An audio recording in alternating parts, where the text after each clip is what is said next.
This is the Telemetry Transportation Daily for February 23rd, 2026, and I'm Sam Abuel-Samad, Vice President of Market Research for Telemetry.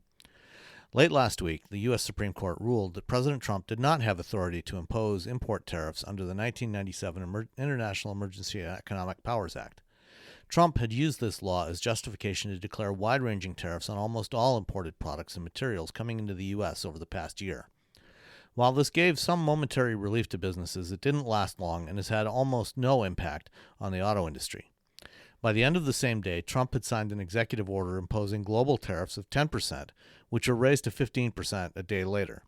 He claimed authority for these tariffs under several trade laws from 1962, 1974, and 1930.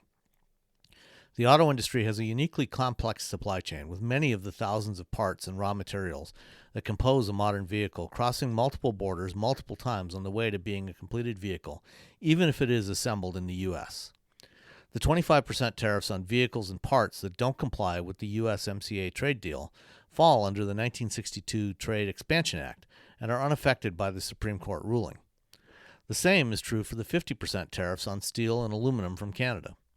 Thus, automakers operating in the U.S. are seeing almost no relief from the court ruling. In fact, the situation may soon get much worse.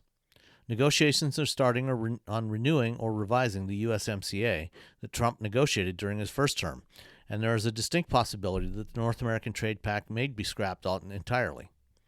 Even if the USMCA is extended, the U.S. International Trade Commission has begun examining the rules of origin for parts and materials that cross the two borders.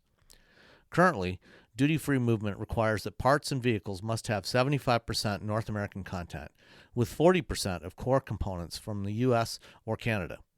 The administration's ultimate goal is near zero imports, so if USMCA survives, it may have significantly higher U.S. requirements that may simply not be practical. The bottom line for consumers is that vehicle prices aren't expected to decline anytime in the near future unless automakers start introducing cheaper models with significantly less content. Thanks for listening.